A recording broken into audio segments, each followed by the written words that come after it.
로마서 13장 11절부터 14절 다 찾으셨으면 함께 한 목소리로 합독하겠습니다. 시작. 또한 너희가 이 일을 알거니와 자다가 깰 때가 벌써 되었으니 이는 이제 우리의 구원이 처음 이를 때보다 가까웠습니다. 밤이 깊고 낮이 가까웠으니 그러므로 우리가 어둠의 일을 벗고 빛의 갑옷을 입자. 낮에와 같이 단전히 행하고 방탕하거나 술 취하지 말며 음란하거나 호색하지 말며 다투거나 시기하지 말고 오직 주 예수 그리스도로 옷 입고 정욕을 위하여 육신의 일을 동원하지 말라. 아멘. 네, 지금 저희들은요 계속해서 이 크리스찬의 영성에 대한 말씀을 8주째 나누고 있습니다. 12장부터 시작이 되면서 이 12장에서는 어떻게 살 것인가, 어떻게 사는 것이 영성을 가지고 살아가는 삶인가 그 말씀을 드렸고요. 13장에 들어와서 사랑에 대한 말씀을 좀 뽑아서 같이 말씀을 나누게 됐습니다. 그리고 이제 다음 주부터 대강절이 시작되는데 그때도 예수님처럼이라고 하는 주제를 가지고 제가 이 사랑과 관련된 말씀을 준비하고 있습니다. 근데 오늘 말씀을 보면요, 어찌 보면 지금까지 있던 것, 앞으로 해야 될 것과 다르게 갑자기 깨어있어라 라고 하는 그런 말씀이 있습니다. 물론 마지막 주에도요 영적인 분별력을 가져야 된다라고 하는 좀 강한 말씀이 있겠지만 어찌 보면 지금 쭉 오던 흐름하고 다르게 갑자기 하나가 툭 튀어나온 것 같은 좀 전혀 다른 그런 말씀을 이렇게 주고 있습니다. 제가 이 말씀을 보면서 저도 조금 이걸 어떻게 전해야 되지? 이 흐름을 어떻게 가져가야 되지? 라고 하는 그런 고민을 하면서 제가 좀 묵상을 하게 됐는데 이런 생각이 들었습니다. 여러분, 우리가 지금까지 사랑에 대한 말씀을 쭉 해왔는데 여러분, 사랑이라고 하는 것을 어떻게 정의할 수 있습니까? 그거 빨리 마음속으로 생각해 보세요. 사랑에 대한 정의를 한번 내려보세요. 그 사랑이라고 하는 것은요, 분명히 기독교에 있어서 가장 중심이 되고 가장 중요한 핵심이면서 가장 엑기스가 되는 것, 그게 바로 사랑이라고 하는 그런 단어입니다. 예수님도 우리에게 사랑을 베풀어 주셨고요. 예수님이 승리하신 비결도 바로 이 사랑의 힘에 있습니다. 그리고 우리 또한 이 사랑의 힘을 가지고 있을 때 예수님처럼 우리도 승리의 삶을 살아갈 수 있는 그런 모습이 되는 거예요. 바로 이 사랑이라고 하는 것이 기독교 안에 있어서 가장 중요한 힘이고 영성이 되는 것입니다. 바로 우리가 그 사랑을 하면서 살아가야 돼요. 여러분, 사랑하면서 살기 원하십니까? 사랑을 하면서 살아야 돼요. 사랑하고 싶은 마음 많이 있을 거예요. 그런데 우리가 이 사랑을 하지 못하게 방해하는 세력이 있어요. 그 세력이 뭐죠? 그게 바로 사단이에요. 사단은 우리가 사랑하고 싶은데 사랑하지 못하게 합니다. 내가 사랑을 받고 싶은데 받는 사랑을 모르고 지나가게 만들어버립니다. 그러면 우리가 이 사랑을 하려고 하면 결국 어떻게 해야 되겠습니까? 이 사단과 타협하면 될까요? 아니죠. 싸워야 돼요. 싸워서 이겨야 됩니다. 그래야만 우리는 사랑을 할 수가 있는 거예요. 그리고 그 사단과 싸우기 위해서 우리가 늘 깨어있지 않으면 우리는 사단과의 싸움을 감당할 수가 없게 되는 거예요. 이 세상의 악의 세력과 싸워서 이기기 위해서는 반드시 우리 안에요, 하나님의 사랑의 힘이 있어야 되는 거예요. 그리고 우리도 이 사랑의 힘으로 어떠한 악한 세력과도 싸워서 이길 수가 있는 그 능력을 키워가야 됩니다. 그렇다고 한다면 결국 답이 무엇이냐? 우리가 사랑을 하기 위해서, 우리가 사랑을 지키기 위해서 우리는 반드시 깨어 있어야 돼요. 깨어서 어둠에서 벗어나고 빛 가운데 거할 수 있는 삶. 무엇을 통해서? 깨어 있어야 되는 것입니다. 지금의 이 세상은요, 악이 지배하고 있는 세상이 분명히 맞습니다. 과거에도 그랬어요. 그리고 하나님께서는 그러한 과거 속에 이 악이 지배하고 있는 이 세상을 향해서 많은 경고를 해주셨어요. 하나님께서 직접적으로 경고하셨어요. 사람들을 통해서도 경고하셨어요. 하지만 사람들이 듣지 않습니다. 결국 하나님은요, 노아의 홍수를 통해서 심판을 하셨어요. 바벨을 흩어버리시는 그 일로 심판하셨어요. 소돔과 고모라에 불을 내리시면서까지도 인간들에게 심판을 내리셨던 바로 그 하나님이신 것입니다. 그뿐만 아니라 이스라엘을 아수르와 바벨론에 의해서 멸망당하게 하는 그러한 벌을 통해 인간들을 심판하시는 그런 하나님이셨어요. 그렇다고 한다면 그 심판의 하나님이 그 오래전에 이스라엘을 심판하신 것으로 또 이제 예수님을 보내셔서 우리를 구원해 주셨으니까 이제 우리는 심판과는 상관없는 그러한 삶으로 만들어 가실까요? 아니죠. 하나님은 지금도 분명히 심판하십니다. 진노하시고 심판하시는 하나님이시다라고 하는 것, 제가 로마서 시작하면서 그 말씀들을 분명하게 드렸어요. 이 로마서를 통해서 보는 죄인이 나를 발견할 때 우리는 진노의 하나님, 심판의 하나님, 하지만 그 하나님께서는 우리를 내버려 두시면서 끝까지 회개하고 돌아오기를 기다리시는 하나님이시다라고 하는 그 말씀을 지난 시간들을 통해 계속 전해드렸었어요. 사도 바울이요, 지금 그러한 하나님 예수님을 알고 있었기 때문에 오늘 로마 교회에 이렇게 급한 마음으로 외치고 있는, 깨어있어라! 라고 외치고 있는 그런 모습을 볼 수가 있는 것입니다. 우리 사랑하는 성도님들, 예수님은 2000년 전에 오셨습니다. 그리고 우리를 구원해 주셨어요. 그리고 하늘에 오르셨지만 그 예수님은 분명히 다시 오신다라고, 우리에게 재림하신다라고 우리에게 말씀해 주셨어요. 약속해 주셨어요. 그렇다면 우리는요, 깨어서 기다리고 있는 5처녀와 같이 깨어서 예수님을 맞을 준비를 분명히 해야 되지 않겠습니까? 로마 교회는요, 분명히 우리가 상상하는 그 이상으로 많은 문제가 있던 그런 교회였을 것입니다. 그랬기 때문에 사도 바울이 오늘 말씀과 같이 이 강한 메시지를 로마 교회에게 전해주고 있는 거예요. 오늘 말씀의 내용이 무엇입니까? 쉽게 풀어보면 이런 말씀 아닐까요? 너희들 지금 정신 차리지 않으면 안 된다. 빨리빨리 정신 차리고 하나님의 심판, 예수님의 재림을 맞이해야 되지 않겠느냐. 정신 차려라. 빨리 깨어나라. 사도 바울이 지금 로마 교회에 이 말씀을 전해주고 있는 거예요. 오늘 11절 말씀 시작할 때 바로 그 말씀입니다. 같이 한번 읽어볼까요? 시작. 또한 너희가 이 시기를 알거니와 자다가 깰 때가 벌써 되었으니. 그렇습니다. 너희가 이 시기를 알거니와, 지금 로마 교회 성도들이 어떤 시기를 알고 있을까요? 하나님이 심판하신다, 예수님이 재림하신다라고 하는 것, 그것을 알고 있었어요. 여기서 말하는 시기는요, 정확한 날을 이야기하는 것보다 하나님이 심판하실 때가 오고 예수님이 재림하실 그 상황이 만들어질 것이다. 지금 너희가 그것을 알고 있지 않느냐? 지금 바로 그 말씀인 거예요. 그렇기 때문에 너희들이 지금의 이 모습이 아니라 너희들 변해야 돼. 너희들 바뀌어야 돼.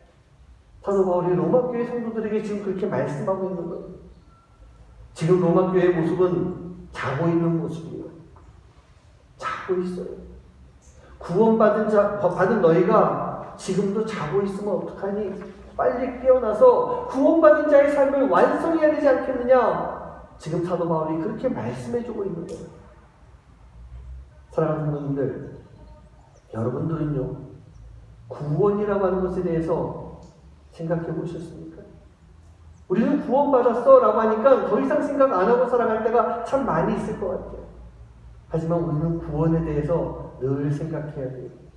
저는 구원이라고 하는 것은 3단계가 있다고 봅니다. 이건 제가 생각하는 거예요. 제가 묵상하는 거예요. 첫 번째 단계는 뭘까요? 믿음으로 구원을 받는 단계예요. 예수님을 나의 주로 내가 고백합니다. 나를 구원하실 예수님이십니다. 우리가 그렇게 고백하는 그 순간 우리에게 구원이 임하게 됩니다. 두 번째 단계는요, 구원받은 자로서 이제 믿음의 삶을 살아가야 되는 거예요. 구원받은 자의 삶을 통해서 성화의 길을 계속 걸어가고 있는 그 모습인 것입니다. 바로 여기에 우리가 지금 말하고 있는 영성이라고 하는 것이 이 안에 들어가야 돼요. 영성 기억하시죠? 하늘에서의 삶과 이 땅에서의 삶이 변함이 없는 것, 즉 크리스천으로서 어떻게 살아가야 되는가라고 하는 그 문제가 바로 영성의 문제라는 얘기입니다. 세 번째 단계는요, 이 성화의 과정을 다 지나가서 이제 완전한 성화에 이르는 것, 영화의 길에 들어서게 되는 것, 이게 바로 세 번째 단계라고 볼 수 있어요. 우리가 하나님 나라에 임하는 것이고 그 하나님 나라에서의 삶을 살아가는 그 모습, 이게 바로 구원의 세 번째 단계예요. 첫 번째 단계는요, 예수님을 만난 날이라고 할 수가 있겠습니다. 두 번째 단계는요, 이제 신앙인으로서 살아가는 과정, 그 과정을 말하고 있어요. 세 번째 단계는 그 하나님 나라에 임하게 되는 그 모습이에요. 첫 번째 단계일 때는요, 모든 것이 다 오케이일 것 같아요. 하나님이 다 용서해 주실 것 같아요. 어린아이와 같은 우리들의 기도 잘 응답해 주십니다. 근데 실제로 보면요, 그런 성향이 좀 있긴 있는 것 같아요. 그래서 목사님들이 이 초신자들에게 이런 말을 많이 하고, 저도 많이 하는데요.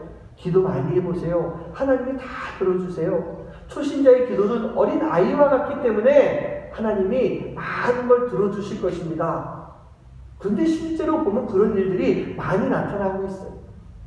그리고 초신자들이 뭐 깊은 기도, 어려운 기도 하겠습니까? 정말 필요한 것, 어린아이와 같이 하나님 저 이거 필요해요. 하나님 주시잖아요. 그런데 두 번째 단계 같은 경우에는요, 좀 달라져요. 이제 어린아이, 유아기를 벗어나는 거예요. 성숙의 단계로 들어가야 되는 것입니다. 그 길로 나아가는 거예요. 그럼 이때는 어떻게 됩니까? 잘못한 것이 있으면 혼나요. 벌도 받아야 돼요. 근데 혼과 벌만 받는 게 아니라 하나님이 이 시기에 정말 많은 은혜를 막 부어주시지 않습니까? 계속 부어주시는 거예요. 그러면서 세 번째 단계에 들어갈 때는 이제 인간의 세상에 사는 것이 아니에요. 하나님이 준비하신 하나님의 나라, 믿음으로 가는 그 나라에서 영원토록 누구와 함께? 하나님과 함께, 예수님과 함께 거하는 그런 삶을 살아가는 것입니다. 그렇다고 한다면 내 사랑하는 성도님들, 지금 사도 바울이 로마 교회에게 이야기해주고 있는 이 로마 교회나 지금 우리 교회, 즉 여러분들이 살아가는 이 시대가 첫 번째, 두 번째, 세 번째 단계 가운데서 어디에 해당하겠습니까? 여러분 첫 번째 단계에 해당한다고 생각하십니까? 그러면 안 돼요. 지금 제가 보기에도 이 자리에는요, 첫 번째 단계에 해당하시는 분은 없어요. 이미 거기에 벗어나셨어요. 그러면 우리는 지금 우리가 죽는 그날까지, 예수님이 재림하시는 그날까지 우리는 두 번째 단계의 길을 걸어가고 있는 그런 모습이 되어야 되는 거예요. 그 두 번째 단계에 해당하는 그 시간을 걸어가고 있는 로마 교회에게 사도 바울이 지금 외치는 거예요. 이제는 너희가 자다가 깰 때이다. 이제 그만 자고 깨야 되지 않겠느냐? 왜 아직도 자고 있느냐? 깨어라! 그만 자거라! 그만 자거라! 지금 사도 바울이 그런 말씀을 하고 있는 거예요. 로마 교회는 지금 성화의 길을 걸어가야 되는 그 시간 속에 있는 거예요. 그런데 로마 교회가요, 아직도 율법이라고 해서 얽매여서 성화의 길을 걸어가지 못하고 있어요. 율법이라고 하는 그 잠에 빠져서 아직도 깨어나지 못하고 있는 그런 모습이에요. 그럼 우리의 모습은 어때요? 지금 우리 교회 여러분들은 어떤 모습이에요? 우리도 아직도 잠을 자고 있는 그런 모습이 많이 있어요. 그 2000년 전에 율법은 아니지만 율법이라고 하는 자기만의 틀에 갇혀 있어서 편안함과 안락함 속에서 잠을 자고 있는 그런 모습이에요. 하나님은 사랑이시니 이 이야기만 믿고 안일함에 빠져서 푹 자고 있는 그 모습이 지금 우리 모두의 모습이 될 수가 있다는 얘기입니다. 로마서 13장 12절 말씀 한번 같이 읽어보겠습니다. 함께 합독합니다. 시작. 밤이 깊고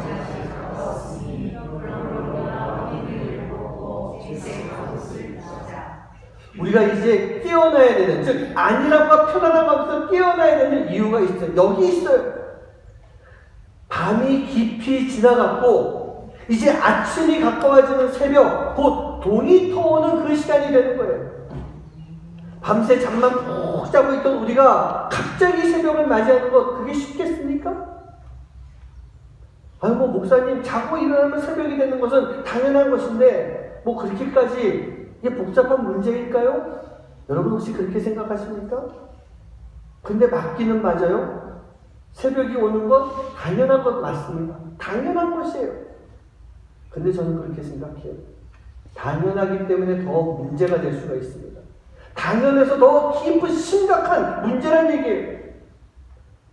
우리 스스로가 이 세상의 기준을 가지고 당연한 것이다 라고 이야기할 때가 얼마나 많이 있어요.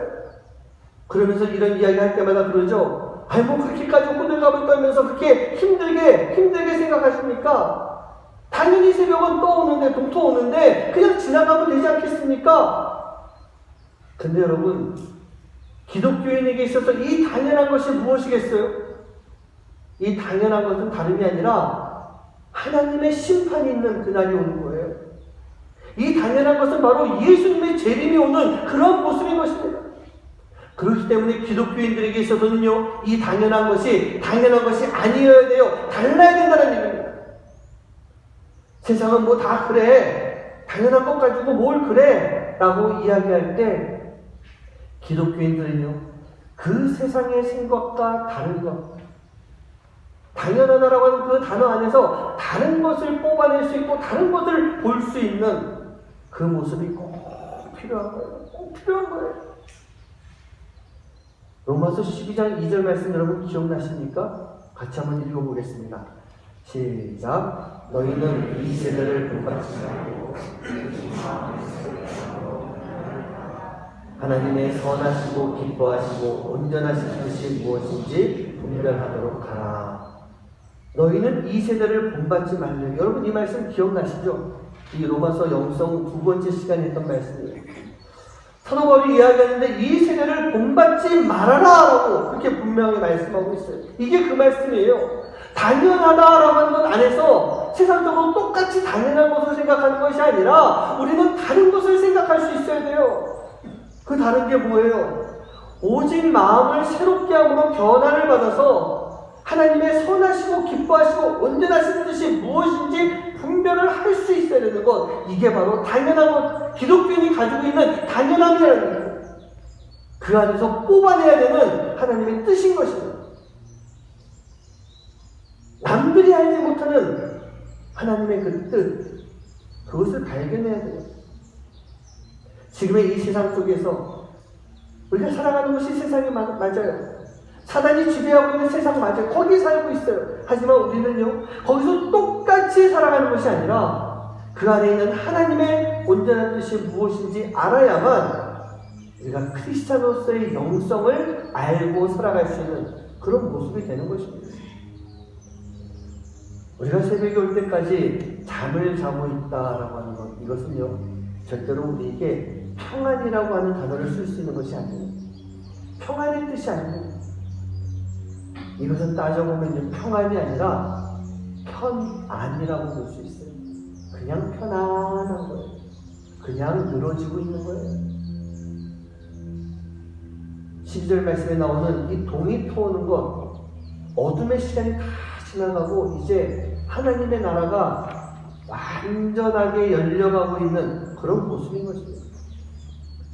즉 예수님의 재림의 시간, 우리가 바로 최후의 심판대 앞에 서서 심판장이신 예수님의 심판을 받을 때가 열리고 있고 완성되는 그 뜻을 의미하고 있는 겁니다. 그런데 이러한 상황이 다가오는데 어떻게 아직까지도 우리가 그냥 편안하게 잠만 잘 수 있어요? 어떻게 아무런 생각 없이 그냥 살아갈 수 있어요? 어떻게 우리가 아직도 이 어둠이라고 하는 잠옷을 입고 잠자리에서 깨어나지 못하고 잠을 자고 있겠습니까? 지금 우리가 구원의 두 번째 단계의 삶을 살고 있다고 말씀드렸어요. 그러면 그 다음 단계가 뭐예요? 세 번째 단계는 곧 온다는 얘기예요. 곧 오는 거예요. 언제인지 정확히는 모르지만 분명히 온다는 얘기입니다. 그 3단계의 삶, 구원의 완성, 하나님의 나라가 완성이 이루어질 때가 다가오고 있는데 어떻게 아직도 어둠의 옷을 벗지 못하고 그것을 입고 있는가? 그러면서 우리는 스스로 그러죠. 괜찮아. 괜찮을 거야. 하나님은 사랑이시니까 괜찮을 거야. 그런 마음 가지고 안심하면서 살아가고 있어요. 근데 여러분, 괜찮아, 괜찮아라고 했던 많은 사람들이 멸망을 당했어요. 괜찮아, 괜찮아라고 했던 이스라엘은 단순하게 멸망이 아니라 북이스라엘 같은 경우에는요, 아주 심각한 타락 가운데 빠져버렸어요. 괜찮아, 괜찮아라고 하다가 결국 그들은 타락한 삶 속에 그 타락 때문에 북이스라엘이 아수르에게 멸망당하게 돼요. 남유다는 어떻습니까? 괜찮아 하다가 하나님이 주신 사명을 이루지 못했어요. 명령을 따르지 못하고 결국은 그것을 수행하지 못한 죄로 인해 멸망이라고 하는 벌을 받게 되었어요. 괜찮아라고 하면서 편안하게 지내고 있다가 많은 이들이 하나님의 심판을 받았어요. 사랑의 하나님이 원하시는 모습은요, 지금 이 시간 어둠의 옷을 벗어버리고 빛의 갑옷을 입기 원하십니다. 우리가 어둠의 옷을 입고 있으면 우리가 보이지 않을지 모르겠어요. 보이지 않겠죠. 그래서 어둠의 옷이잖아요. 하지만 빛의 갑옷은요, 모든 이들에게 우리의 모습이 보이게 되는 거예요. 그렇기 때문에 우리가 빨리 깨어나는 삶을 깨어날 수가 있어야 되는 거예요. 바로 죄로부터 깨어나야 되는 것입니다.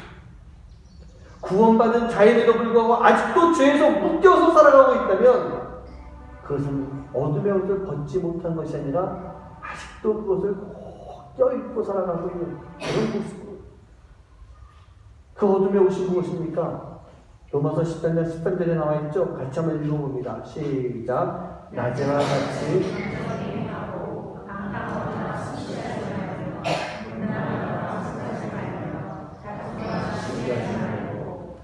먼저요, 이 어둠의 옷을 입기 전에, 옷에 대해 말씀하기 전에 낮과 같이 단정히 행하라, 그런 말씀하고 있어요. 우리가 살면서 단정히 행하는 삶이 필요한데 그럼 그렇지 못한 것, 그게 어둠의 옷을 입고 살아가는 건데 그게 뭡니까? 바로 방탕과 술 취함과 호색과 음란, 이런 모습이에요. 여러분, 이 어둠의 옷을 입고 살아가는 것은 밤에는 보이지가 않기 때문에 많은 죄악된 행동들이 밤에 이루어지고 밤과 같은 시간 어두운 공간 속에서 이루어지고 있지 않습니까? 이게 바로 어둠의 옷이에요. 죄의 모습이에요. 이런 방탕도 술 취함도 호색도 음란이라는 것 다 무엇입니까? 누군가에게 내 모습을 보여주고 싶진 않아요. 하지만 나 혼자 이것 가운데 빠져서 여기서 즐기고 싶은 것, 그게 바로 이 모습들이에요. 내가 지금 여기에 해당하는 모습, 이것뿐만 아니라 크리스천으로서 부끄러운 죄가 무엇인지 우리가 다 알고 있는데 아직도 이 죄악을 저지르며 살아가고 있는, 이 속에서 살고 있는 모습이라고 한다면 우리는 아직도 어두움의 옷을 입고 살아가고 있는 그런 모습이에요. 사랑하는 분들, 이 어둠의 옷을 벗어야 됩니다. 벗어야 되는 거예요. 이 옷을 입은 상태로는요, 우리가 하나님의 심판대 앞에 절대로 설 수가 없는 것입니다. 그러기 위해서 우리가 깨어 있어야 되는 거예요. 깨어 있어야 지금이 어둠의 시간인지, 깨어 있어야 내가 어둠의 시간 속에 들어가 있는지를 알 수가 있게 되는 것입니다. 우리가 깨어 있어야 되는 참 중요한 이유가 하나가 더 있어요. 여러분들에게 좀 질문을 드려봅니다. 여러분들은요, 하나님의 음성을 들으면서 살아가고 있습니까? 여러분의 마음 가운데 하나님, 저 하나님의 음성을 듣고 싶어요 라고 하는 그런 사모함, 갈급함, 그 마음이 여러분들이 있습니까? 하나님의 음성을 제대로 듣고 하나님의 음성을 제대로 알기 위해서는요, 우리가 깨어 있어야 됩니다. 여러분 믿으십니까? 깨어 있어야 되는 거예요.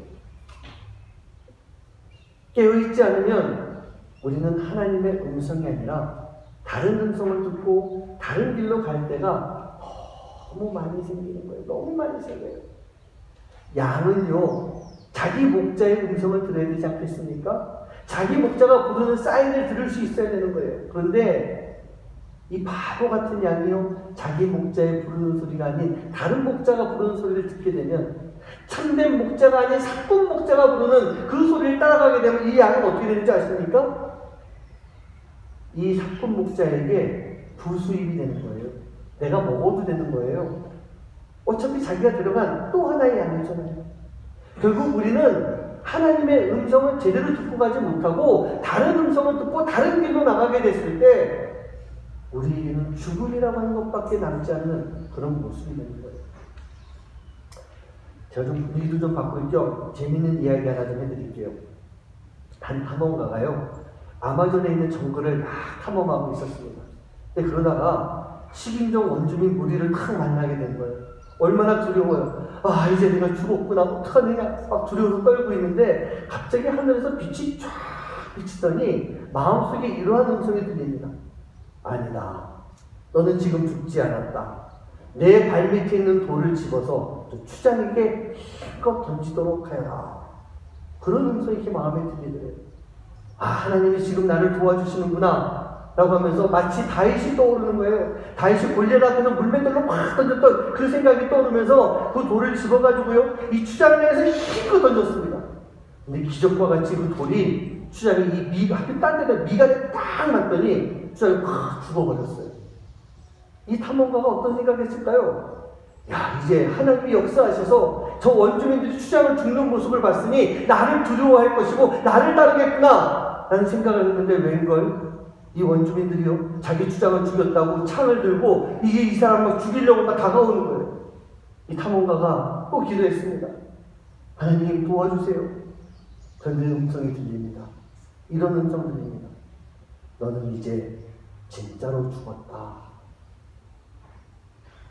좀 웃으려면 웃지, 뭐 이러고 계세요? 너는 이제 진짜로 죽었다. 그래요. 여러분, 우리가요, 귀에 들린다고, 마음에 들린다고, 이게 다 하나님의 음성만은 아니라는 얘기입니다. 하나님의 음성만이 아니에요. 그래서 그 음성이 진정으로 하나님의 음성인지 하나님의 음성이 아닌지 구분하기 위해서는 우리가 깨어있지 않고는 구분할 수가 없는 거예요. 우리 주변에요, 하나님의 음성을 듣는다라고 하는 이들이 참 많이 있습니다. 근데 그런 분들 중 참 안타까운 것은요, 하나님의 일을 많이 하는 사람, 하나님의 일을 열심히 한다고 하는 사람, 그러한 사람들이요, 하나님의 음성을 들었습니다, 이 이야기를 많이 해요. 물론 저도 하나님의 음성을 많이 듣습니다. 제가 한국에서 사역할 때, 이곳에 오는 그 시간, 오게 되는 것을 결정할 때, 또 이곳에 와서 사역하는 그 시간마다 하나님께서 저에게 들려주시는 그 음성이 너무나도 많이 있었어요. 그런데 저는 그럴 때마다 참 조심스러워요. 그 음성을 들으면 더 많은 기도를 하게 돼요. 음성을 들었다고 바로 거기에 반응하는 것이 아니라, 물론 그럴 때도 있었어요. 특히 케냐를 와야 되는 그때는 하나님의 음성을 듣고 기도조차도, 고민조차도 하나님이 못하게 만드셨어요. 저 그래서 결정하고 기도했어요. 물론 그럴 때도 있지만 대부분 우리가 하나님의 음성을 듣게 되면요, 정말 조심스럽게 깊이 기도할 수 있는 그런 시간이 필요해요. 참 안타깝게도 하나님의 음성을 들었습니다라고 이 착각의 목소리가 많이 나오는 곳 중에 하나가 무엇이냐? 부끄럽지만요, 목사님들, 장로님들이 모여서 교단장을 선출하거나 큰 문제를 놓고 중요한 안건을 다뤄야 되는 그 회의 때, 그럴 때 참 이야기가 많이 나오는 것 같아요. 감독, 총회장들 이게 선거를 할 때가 되면 많은 목사님들이 그러시죠. 내가 하나님의 음성을 듣고 내가 우리 교단을 개혁하기 위해서 내가 나왔습니다. 저를 뽑아주십시오. 하지만 그 중에 많은 사람들은 다 떨어집니다. 그리고 딱 한 명만 붙죠. 그리고 그 한 명도 때로는 올바른 길로 가지 못하는 그런 모습을 볼 때가 너무나도 많이 있어요. 큰 회의 같은 거, 어려운 문제를 놓고 회의할 때 어떤 이야기를 많이 나옵니까? 다 자기가 하나님의 음성을 들었대요. 이게 다 하나님의 뜻이래요. 근데 여기 얘기 다르고 여기 얘기 다르고 다 달라요. 그게 하나님의 음성이라고 합니다. 일목회자들뿐만 아니라 평신도들도 마찬가지죠. 저도 그런 분들 여러 차례 봤지만 제가 하나님의 음성을 들었어요, 목사님. 그러면서 얘기하시는데 저는 아직 못 들어봤거든요.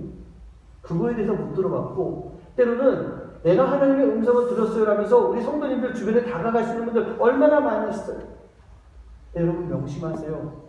하나님의 음성을 들은 사람은요, 겸손할 수밖에 없어요.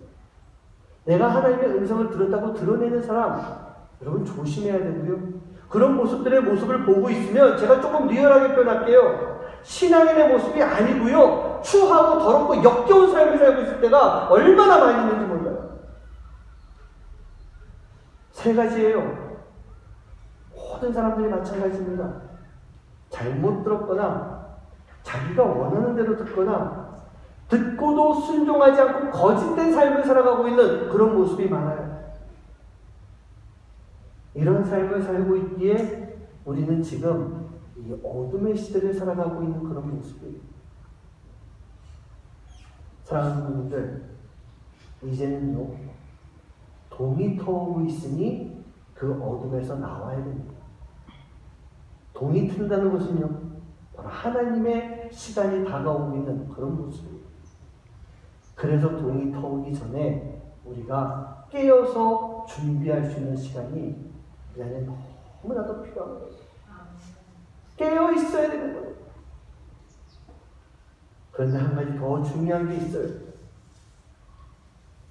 깨어났으면 여러분 일어나야 되지 않겠습니까? 눈을 뜨는 거, 자다가 눈을 떴으면 깬 거는 맞아요. 자는 게 아니니까. 하지만 눈을 뜨고 그 자리에 그냥 계속 누워있으면 그게 무슨 소용이겠어요? 깨어났으면 반드시 일어나서 침대를 박차고 나와야 되는 것입니다. 여러분, 그냥 깨는 것은요, 어찌 보면 구원의 1단계예요. 눈을 뜬 것밖에 안 돼요. 눈을 떴으면 그 다음에 다음 단계들, 눈을 뜬 사람으로서 이제 일어나서 자리를 걷어차고 나올 수 있는 그런 모습이 필요한 것입니다. 이사야서 60장 1절 말씀 한번 볼까요? 같이 한번 한 목소리를 합독합니다. 시작. 일어나라, 빛을 발하라. 이는 내 빛이 이르렀고 여호와의 영광이 내 위에 임하였습니다. 빛을 발하라. 내 빛이 이르렀고, 내게 빛이 이르렀고 여호와의 영광이 너 위에 임하였는데 아직까지도 누워있느냐? 아직까지도 그 자리에 앉아있느냐? 이제 일어나라는 얘기입니다.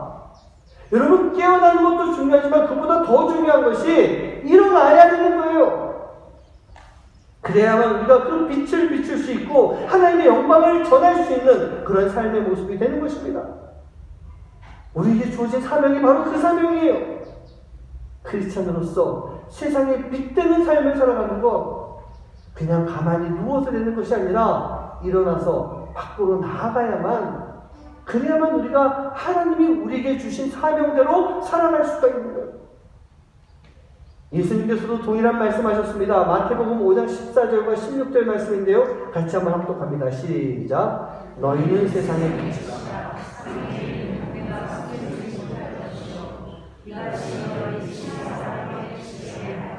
그들로 너희의 착한 행실을 보고 하늘에 계신 너희 아버지께 영광을 돌리게 하라. 산 위에 있는 동네가 숨겨지지 못할 것이고 너의 착한 행실을 보고 하늘에 계신 너희 아버지께 영광을 돌리게 해야 되는데 아직까지도 침대 안에 들어가 있어요. 아직까지도 집을 벗어나지 않고 있어요. 그게 우리의 모습이에요. 눈을 뜨고 깨긴 했지만 아직까지도 침대 안에서 나오지 못하고 있는 그 모습이에요. 우리를 세상의 빛으로 부르시고 그 빛을 비추도록 일어나라고 말씀하시잖아요. 어둠의 옷을 벗고 이제 빛의 옷을 입고 우리의 빛을 비추라고, 우리의 행실을, 착한 행실을 잘 보여줘서 아버지께 영광을 돌려라, 그렇게 우리에게 말씀하시잖아요. 여러분, 일어나야 되는 것입니다. 베드로와 요한이 성전 미문에 있는 거지에게 뭐라고 말했습니까? 안지맹이 거지를 보고 너 참 불쌍하구나, 내가 너를 낫도록 기도해 줄게, 다리 좀 펴보렴, 내가 만져줄게, 이렇게 안 했어요. 그 거지를 보고 베드로가 그냥 외쳤습니다. 일어나 걸어라. 내가 너에게 줄 건 아무것도 없지만 예수 이름으로 명하노니 일어나 걸어라 하면서 오른손을 잡아서 강제로 이렇게 세워버렸어요. 좋게 얘기하지 않았어요? 일어나 걸어라. 그리고 손을 잡아서 확 세워버렸어요. 그렇게 했을 때 주저앉아 있었던 이 거지가 일어날 수 있었고 걸을 수 있었고 주님을 찬양할 수 있는 그런 모습이 됐던 것입니다. 사랑하는 분들, 우리는 분명히 깨어나야 됩니다. 편안함, 나태함 가운데서 잠드는 우리 영혼이요, 깨어나야 됩니다. 신앙생활을 편안하게 해서 안 됩니다. 제가 종종 그 말씀 드렸죠? 우리 성도님들 듣기 싫었을지 모르겠어요. 신앙생활은 어떻게 해야 된다? 편해야 된다? 아니, 불편해야 되는 거예요. 마음에 큰 부담이 있어야 되는 거예요. 그렇게 살아갈 때 그게 진짜 신앙생활이 될 수 있는 거예요. 내 입맛에 맞는 예배를 드리기 원하십니까? 내 입맛에 맞는 설교 듣기 원하십니까? 내 입맛에 맞는 봉사나 하고 그렇게 살아가기 원하십니까? 여러분, 안 됩니다. 저는 여러분들께 분명하게 말씀드릴게요. 여러분, 안 됩니다. 선교사님들도 선교하실 때 편안하게 선교하고 싶으십니까? 안 됩니다. 하나님이 원하시는 건 절대로 아니에요. 불편해야 되고 내가 때로는 어려워야 됩니다. 내 마음에 거룩한 부담감으로 불편해야 됩니다. 그게 영적인 긴장 상태고 깨어있는 상태가 되는 거예요.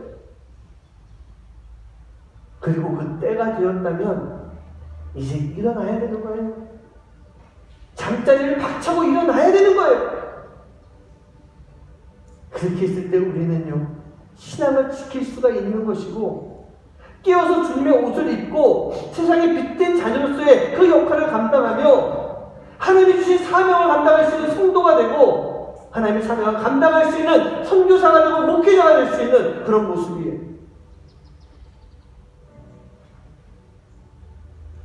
이러한 삶을 살고 있을 때 우리는 진정으로 하나님이 기뻐하실 수 있는 하나님의 자녀, 하나님의 사람, 하나님의 헌신자의 삶을 살아갈 수 있는 그런 모습이 되는 거예요. 사랑하는 성도님들, 깨어나야 됩니다. 아직도 편안하게 잠자고 있는 그 모습 속에서 율법이라고 하는 틀 안에, 나만의 그 공간 안에 갇혀서 거기서 편안하게 살아가고 있는 그 모습이 아니에요. 깨어나야 됩니다. 일어나야 됩니다. 그 집 밖으로 나가야 됩니다. 이제 밤이 지나가고 동이 터오고 있기 때문에 그렇게 깨어나고 일어나서 내 믿음과 신앙을 나갈 수 있는 그런 모습이 되어야 되는 거예요. 내가 그렇게 깨어나고 일어났을 때 우리가 하나님을 볼 수가 있는 거예요. 하나님을 본다는 것이요, 여러분, 눈 감고 볼 수 있습니까? 마음의 눈도 다 닫고 깜깜한 가운데 하나님 볼 수 있어요? 이 땅에 빛으로 오시는 예수님, 그 하나님을 보기 위해서는요, 감고 있는 눈을, 잠자고 있는 눈을 뜨고 깨어야만 볼 수가 있는 거예요. 그리고 일어나야만 우리가 하나님의 뜻을 전하고 하나님의 사랑을 나눌 수 있는 그 삶을 살아갈 수가 있는 거예요. 오늘 이 자리에 계신 모든 성도님들 한 분도 빠지지 마시기 바랍니다. 깨어나야 됩니다. 깨어 있어야 됩니다. 그러기 위해서는 영적인 긴장 상태를 가지고 힘들고 불편해도 부담되는 거룩한 부담감을 가지고 살아갈 수 있는 여러분 한 분 한 분 되시기를 주님의 이름으로 간절히 축원합니다.